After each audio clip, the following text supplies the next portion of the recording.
Assalamualaikum warahmatullahi wabarakatuh.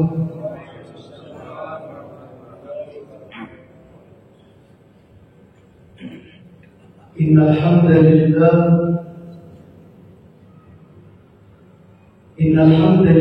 alladhi wakafa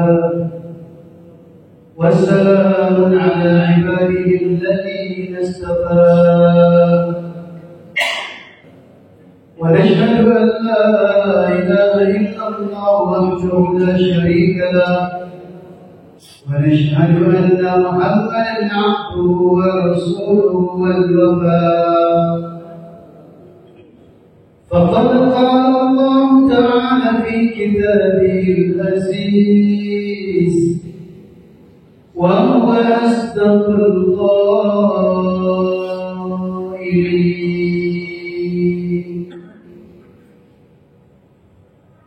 أعوذ بالله السميع العليم من الشيطان الرجيم بسم الله الذي لا يضر مع اسمه شيء في الأرض ولا في السماء وهو السميع العليم.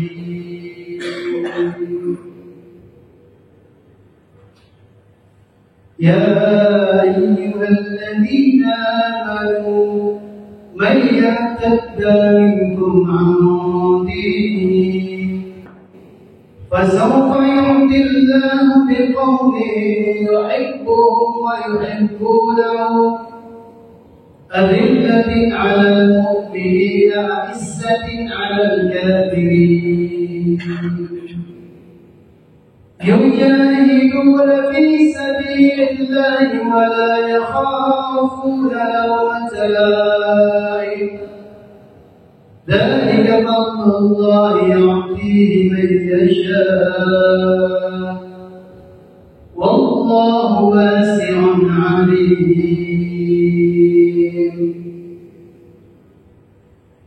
فقد قال حبيبنا صلى الله عليه وسلم مثل الذين يجاهدون في سبيل الله كمثل القارئ الصائم لا يقطع صيامه ولا قيامه حتى يرجعه الله إلى أهله. صدق الله العظيم وبلغ حبيبنا رسوله الكريم ونحن على ذلك من الشاهدين والشاكرين. حياكم الله أكرمكم الله إخوتي في الله أيها المحبون أيها الممتحنون yang kami muliakan dengan segala rasa taklim dan hormat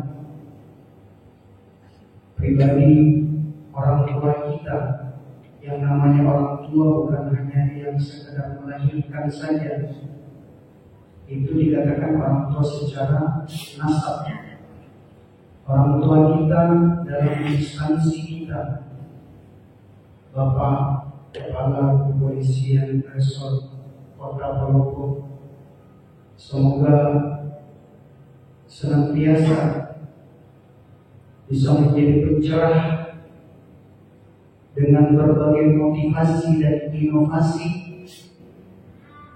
yang kemudian menjadi kenangan monumental kepada kita semua. Karena hadirnya kita di dunia ini adalah untuk bagaimana setiap kita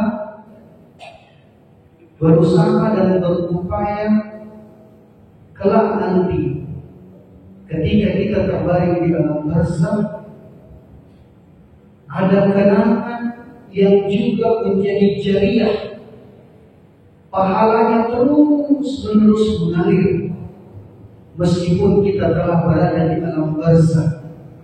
Sehingga para ulama menjelaskan bina'ul barzakh. Mari kita tata, mari kita persiapkan daripada barzakh. Riyadun min riyadil jannah. Bagaimana kelak barzakh kita itu menjadi taman-taman syurga. Maka yang perlu kemudian kita tanya dalam diri kita, bagaimana untuk menata daripada barzakh kita itu? Ternyata Masya Allah, tidak ada yang sia-sia di balik penciptaan Allah Subhanahu wa Ta'ala. Setiap manusia diberikan oleh Allah Subhanahu wa Ta'ala baginya power, diberikan potensi untuk menata jalan-jalan dia menuju jannah.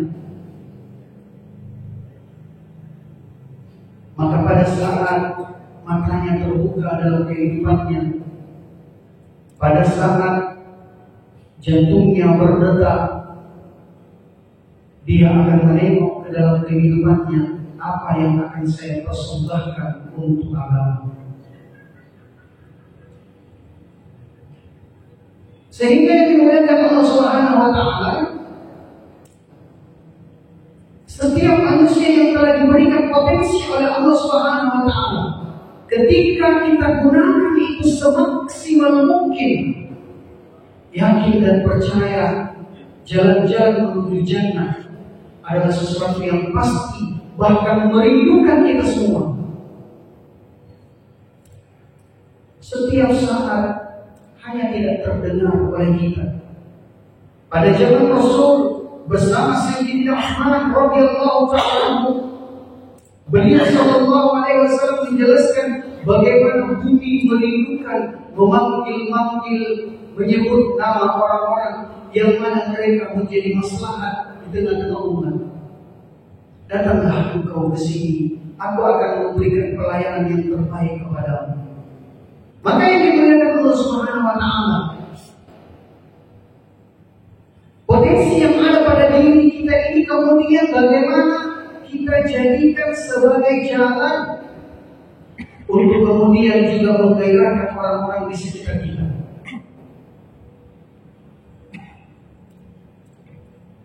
Dan sangat luar biasa sekali kami ketika mendengarkan ide yang cemerlang, yang brilian dari para polisi syariah tentang apa yang dikehendaki oleh pimpinan kita, oleh Pak Kapolres, bagaimana tersosialisasi sehingga orang-orang yang ahli dalam masjid, ahli masjid, atau bahkan ini akan sampai Pak Gunawan lebih kencang lagi. Beliau katakan bahkan kita inginkan setiap rumah ada yang paham tentang persoalan mengurus jenazah. Tapi saya menimpali, jangan saja hanya kemudian persoalan mengurus jenazah. Kita ingin mengawali mulai daripada prosesi bagaimana seorang itu ketika sudah mulai mengarah untuk sakaratul maut. Karena yang namanya nasab dan sakaratul maut ini jauh lebih berat.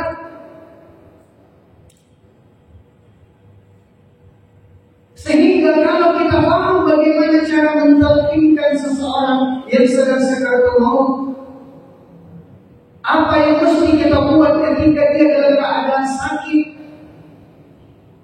berada di step tingkatan mana dia kemudian akan kita buatkan amalan. Sedih kelihatan. Karena terjadi itu kebanyakan. Ada yang sakit sedikit, semua yasin, semua yasin, semua yasin. Padahal orang ini potensi untuk sembuhnya masih lebih besar. Maka ada 4 tingkatan amal yang mesti kita buat baru sampai kepada yasin. Itu semua nanti akan kita kaji berdasarkan kitab. Bukan hanya sekadar awal kosong, bukan hanya sekadar cerita dan sebagainya. Bahkan kami sengaja sudah membawa kitabnya supaya nanti kita kajinya itu ada referensi yang jelas dari kitab kundur, kitab kuning, kitab daripada para fuqaha, dari para ulama. Apa yang mesti kita buat? Apa yang mesti dibuat oleh istri kepada suami, suami kepada istri, dan anak-anak kita semua? Kan seperti itu kenyataannya. Maka kalau kita bisa menghadirkan di dalam diri kita bahwasanya kita ini adalah anak, pasti. Karena terkadang status menjadi seorang anak ini yang terlupakan. Ketika seorang telah berusia sampai 50 tahun, dia lupakan dirinya. Dia menganggap dia itu bukan anak lagi. Kalau dia sudah punya anak, kalau dia sudah punya cucu, dia lupakan orang tuanya. Padahal kita ini tetaplah seorang anak. Hatta min bahkan kepada seorang anak, ibu dan bapak kita telah meninggal, telah berada di alam barzakh. Ketika kita berjalan di permukaan bumi ini, mereka masih merindukan setiap tapak langkah kaki, ucap tutur kata, detak jantung, denyut nadi kita menjadi senyuman bagi mereka. Maka kalau kita paham ternyata kita ini adalah harapan yang sangat luar biasa. Kita menginginkan bagaimana agar supaya ibu kita di hadapan para malaikat, kemudian dia mengacungkan tangannya dan katakan, aku bangga telah melahirkan si fulan. Ketika dia bisa tersenyum di alam barzakh, ketika dihembuskan hawa syurga ke dalam kuburnya, dilapangkan, diluaskan kuburnya, maka Masya Allah, ibu kita yang kita buat dia menderita, yang sepanjang-panjang kehidupan kita belum pernah dan tidak akan pernah cukup untuk kita tebus satu malamnya ibu kita yang telah kita nanggung. Ini terjadi pada generasi kedua, generasi tabi'in. Syekh Abdullah yang menganggap dia telah menghabiskan usianya untuk berbakti, untuk berkhidmat, untuk melayani seluruh keperluan orang tuanya. Bahkan kisah yang paling masyhur, ada yang kemudian tidak menginginkan orang tuanya itu di usia tuanya sampai menginjakkan kakinya di tanah, kemana-mana digendong, kemana-mana didengin kalau bahasa kita. Bahkan tawaf di Baitullah dibuat seperti itu. Satu masa kemudian Iblis laknatullah alaihi datang membisikkan, sudah cukup pengabdianmu, sudah cukup pengorbananmu. Tapi kemudian dia saking dekatnya kepada ulama, saking dekatnya kepada pemimpin, dia datang kepada Harun al-Rashid. Dia tanya, ya Khalifah, sudahkah cukup pengabdian saya kepada orang tua saya? Segalanya telah saya lakukan. Berjalan kaki kami melaksanakan ibadah haji tanpa tidak ada satu jengkal bumi pun yang dipijak oleh ibu saya. Saya bawa dia kemudian untuk keliling bertawaf dalam keadaan saya gendong. Ya Amirul Mukminin, ya Khalifah, sudah cukupkah pengorbanan saya untuk membahagiakan, menembus semua penderitaan, kesusahan ibu saya? Maka Khalifah Harun al-Rashid beritahu, satu malamnya ibumu yang telah engkau ganggu tidurnya dengan sebab tangisanmu belum cukup untuk engkau bayar dengan semua pengabdianmu. Satu tetes susu yang telah menjadi darah dan daging dalam tubuhmu belum cukup untuk kemudian menjadi tebusan atas semua khidmat dan pelayanan yang telah engkau lakukan. Allah Subhanahu wa Ta'ala.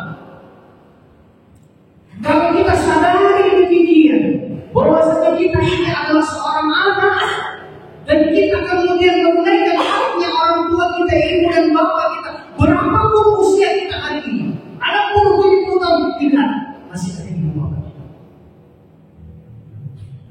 Maka ketika seorang ayah, dia kemudian merelakan anaknya untuk dididik di pondok pesantren, bahkan ke tempat yang lebih jauh lagi, hanya bisa ditengok sekali dalam setahun.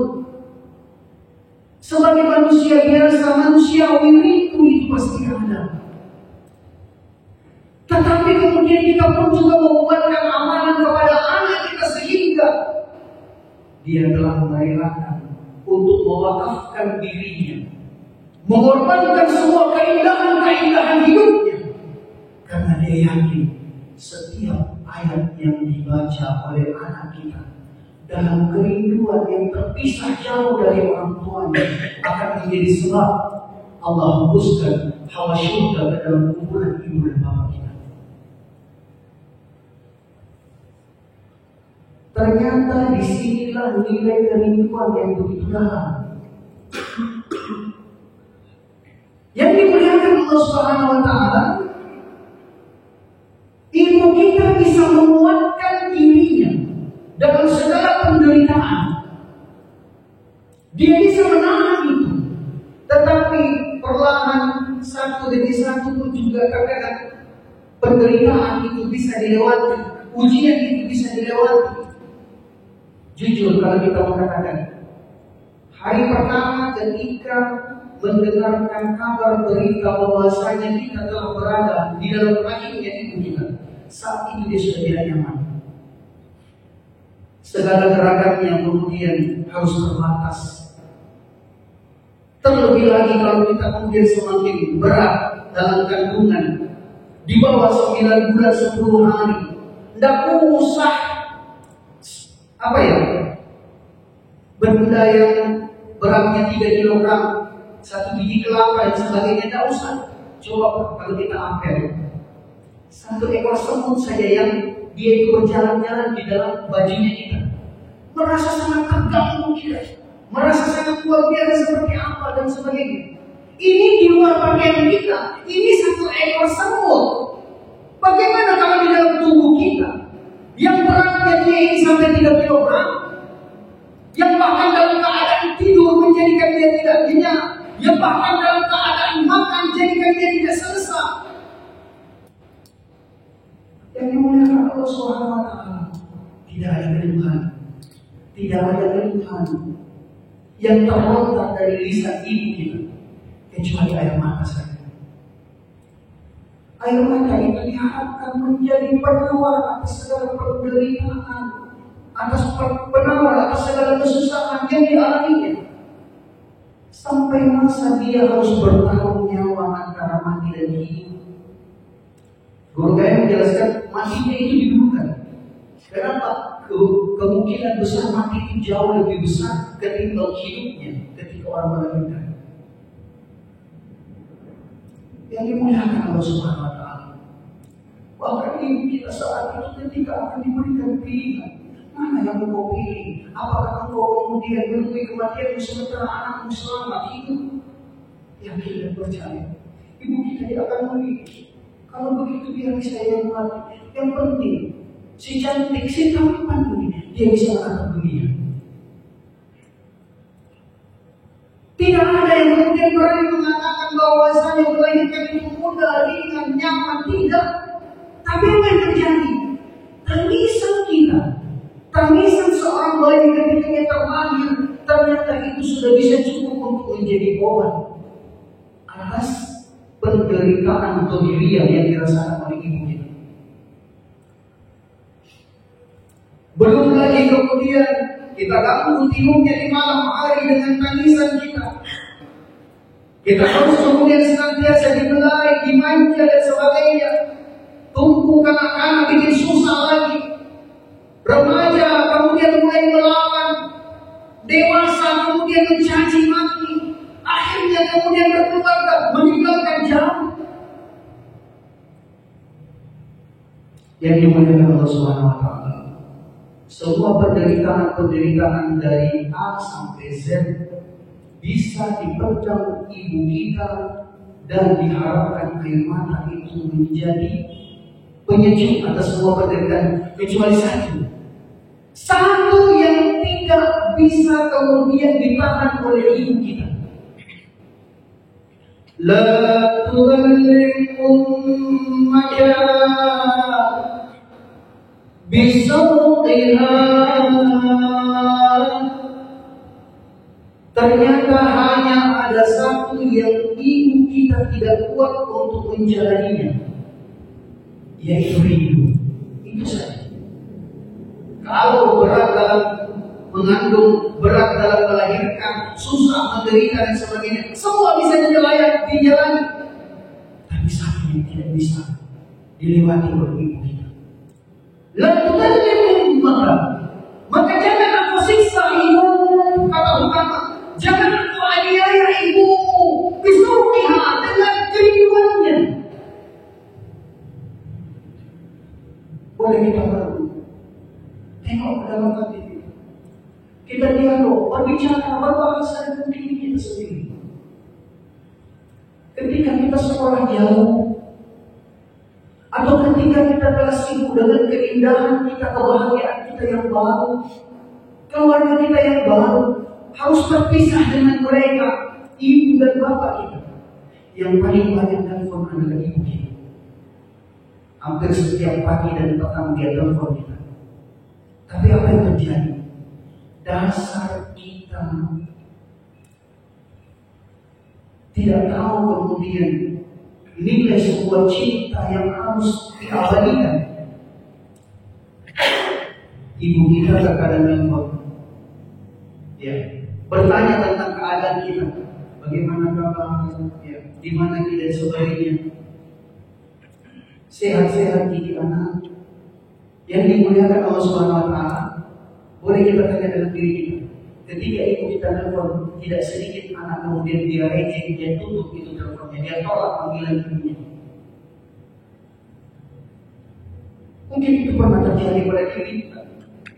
Ketika kita telepon anak kita yang kita rindukan, atau mungkin kita pernah berlaku dalam hidup kita. Ketika ibu kita telepon, kita putuskan teleponnya.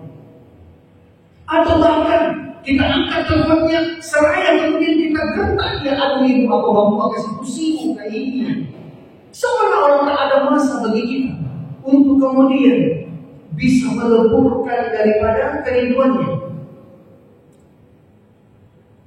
Yang mulia, ibu kita membohongi dirinya.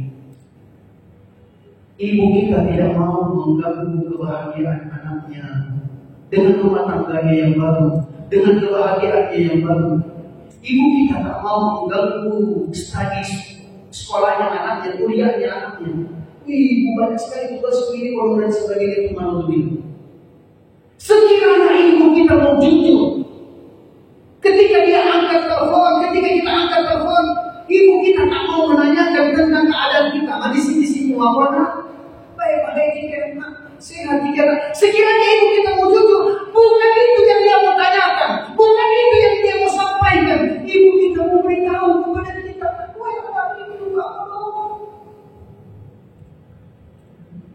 hanya kata ibu saya sebenarnya yang ingin disampaikan istri kita kepada anak. Hanya kata ibu saya sebenarnya yang ingin diperdengarkan oleh ibu kita di telinga kita.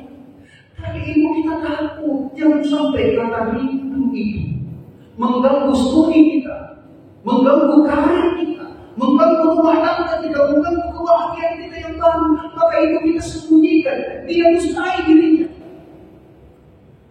Tapi yang mulia, ternyata di balik semua kerinduan yang dijalani bulan sampai tahun, ada satu kerinduan yang menjadikan dia semakin tersiksa. Kapan itu? Ketika hari Lebaran. Boleh kita lihat ibu-ibu yang anaknya merantau jauh, yang anaknya sekolah jauh, yang tidak bersama dengan anaknya. Hari-hari terakhir Ramadan atau hari-hari terakhir daripada Dzulhijjah, maksudnya Yaumul Arafah. Apa yang terjadi? Terkadang seorang ibu duduk menyendiri di depan teras rumahnya. Pandangannya kosong. Tapi ternyata pandangan itu terkadang berubah menjadi cemburu.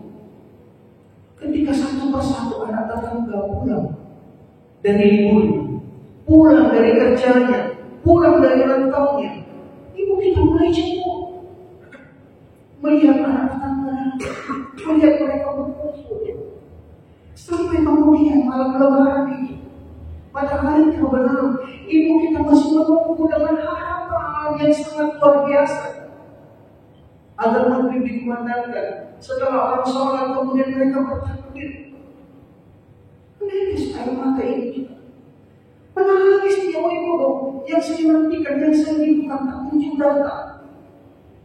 Yang dimuliakan Allah Subhanahu wa Ta'ala. Sekali lagi diulangi lagi. Sekali lagi dijelaskan. La tudallil ummata bisawtiha. Jangan kau siksa ibumu dengan keribuan. Tapi apa yang terjadi? Dulu ketika kita diharapkan untuk bisa bercengkrama dengannya, untuk bisa berada di sisinya, untuk bisa bercerita dengannya, dulu ketika kita diharapkan untuk bisa berlebaran dengannya, tak ada waktu untuk dia. Tetapi aneh, ketika dia meninggal dunia, kita tidak diharapkan lagi berada di sisinya. Waktu dia hidup, kita siksa dia dengan kerinduan. Giliran ketika dia mati, kita siksa dia dengan menahan untuk dikebumikan. Berontak kita, telepon kepada orang yang ada di rumah, di kampung dan sebagainya. Tolong jangan dimakamkan dulu, saya punya mama, saya punya ibu. Kalau saya tidak tiba di sini, tidak berhentikah kita untuk menyiksa dia?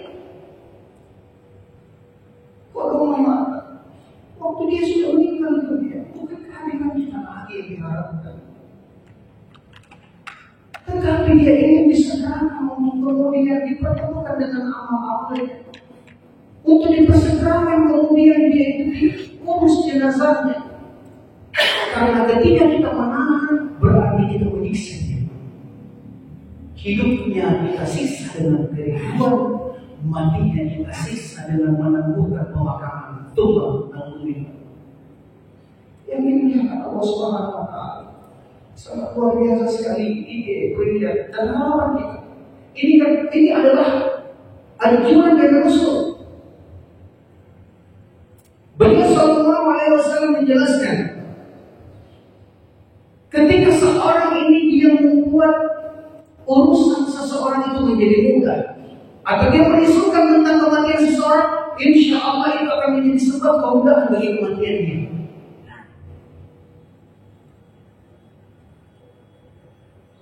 Maka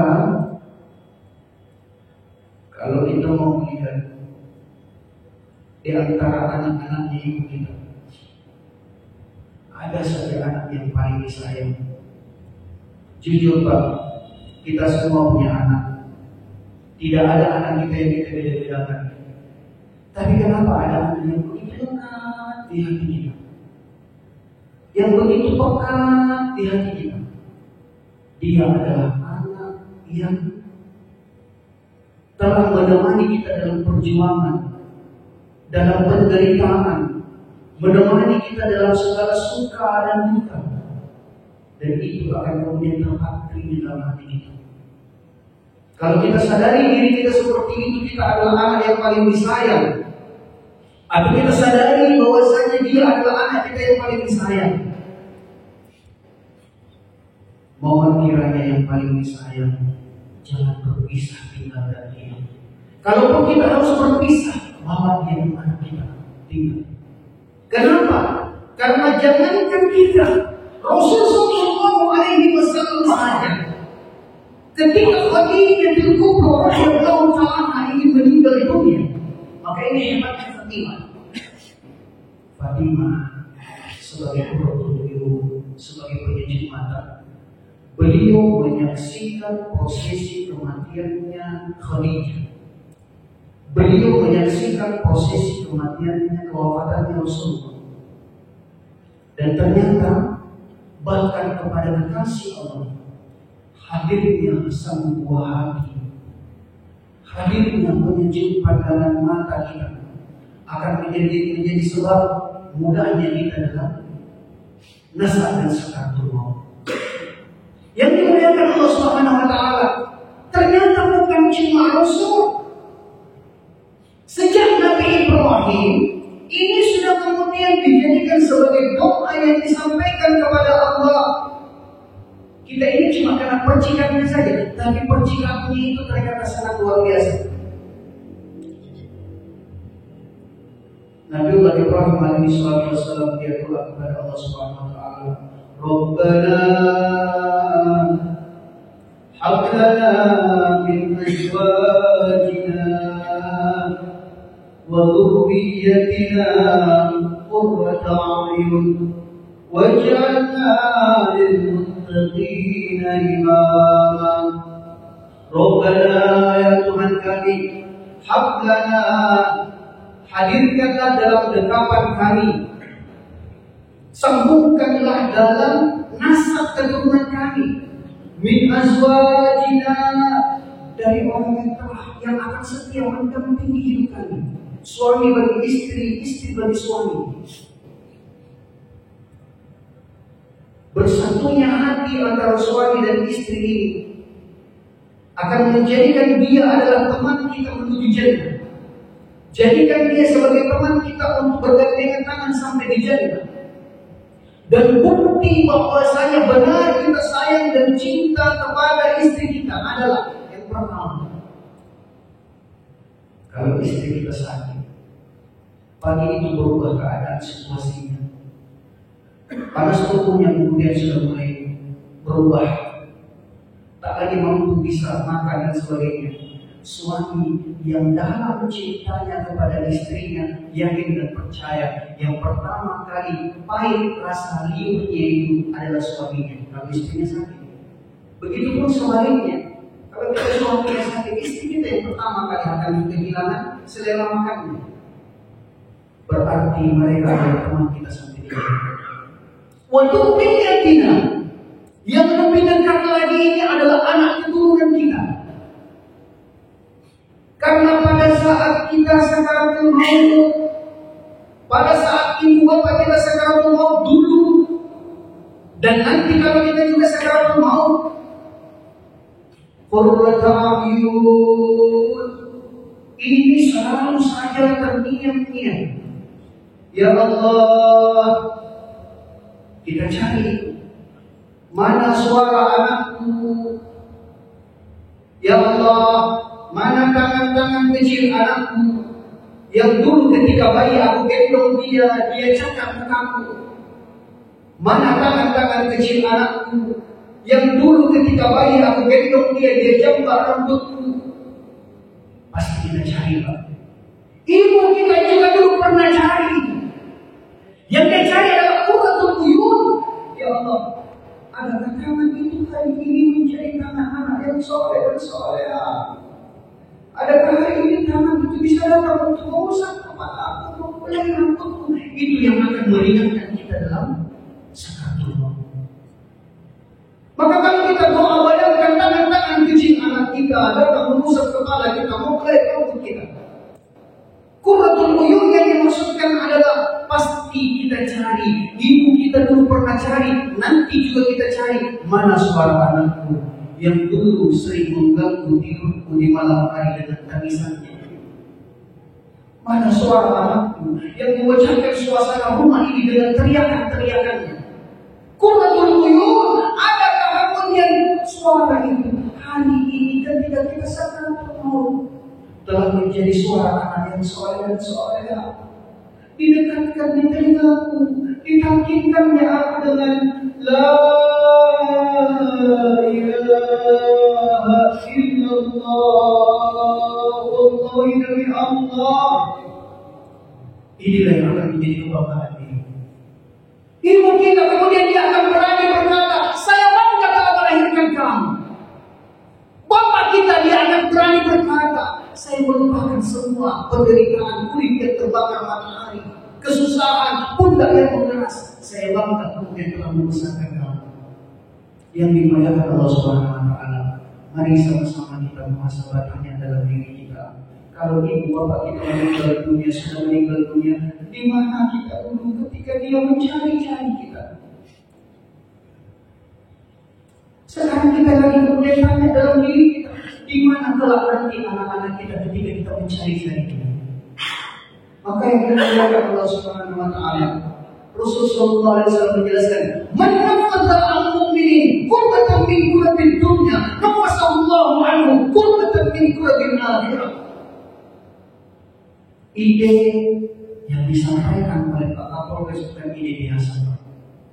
Rasul beritahu, barang siapa yang memudahkan man nafasa al-mu'minin daripada saudara muslim, dia mudahkan untuk nanti ketika dia mau sakaratul maut, dia tidak sampai, dia tidak repot dan sebagainya.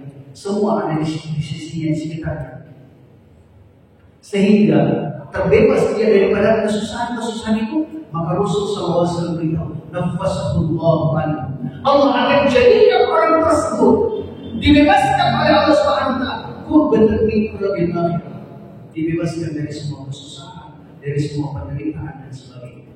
Maka yang dimuliakan Allah SWT lagi, wal muqaddimah, intinya nanti kita mau sama-sama bahas. Ya, kita akan duduk dalam mudzakarah. Nanti setelah Isya mungkin boleh kita sepakati apa yang kita mau buat, Pak. Karena di setiap masjid nanti yang akan dijadikan sentral akan mengundang masjid-masjid yang lain. Minimal remaja masjidnya, pengurus masjidnya dan sebagainya untuk kita bisa berkumpul, Pak. Kalau saja ini dijadikan sentral masjid di Wara ini kurang lebih sekitar ada 50 masjid. 3 orang setiap masjid, Pak, perlu masjid kita ini. Untuk kita sama-sama mendakar apa yang mesti kita lakukan, bagaimana tahapannya, kaifiatnya dan sebagainya. Itu di dalam program mudzakarah. Jadi bayar yang kami sampaikan ini adalah baru muqaddimah untuk kemudian menjadikan kita ini semakin semangat betapa pentingnya ini semua, karena akan menjadi kebahagiaan bagi kita kalau mereka bisa kita lihat seorang anak bisa membangkitkan bapaknya. Inilah kebahagiaan kita. Inilah karya monumental kita. Inilah program yang akan kemudian menjadi amal jariah yang mengalir pahalanya sampai di jannah insyaallah. Kebenaran pasti memang dan hanyalah milik Allah. Dan akan sangat lebih baik lagi kalau kebenaran itu kita sambut untuk sama-sama kita hadir di tempat ini. Malam hari kita boleh buat amalan bersama, sholat tasbih bersama, sholat tahajud bersama, kita munajat, kita doa bersama. Maka Masya Allah akan lebih cepat hidayah kita akan datang.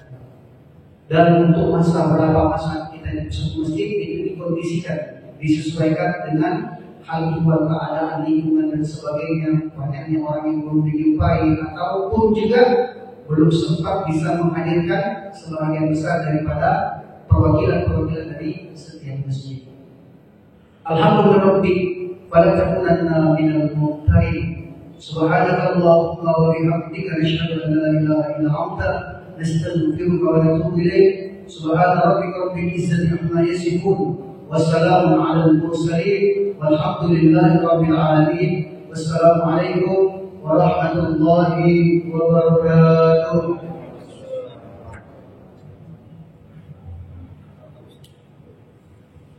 Dari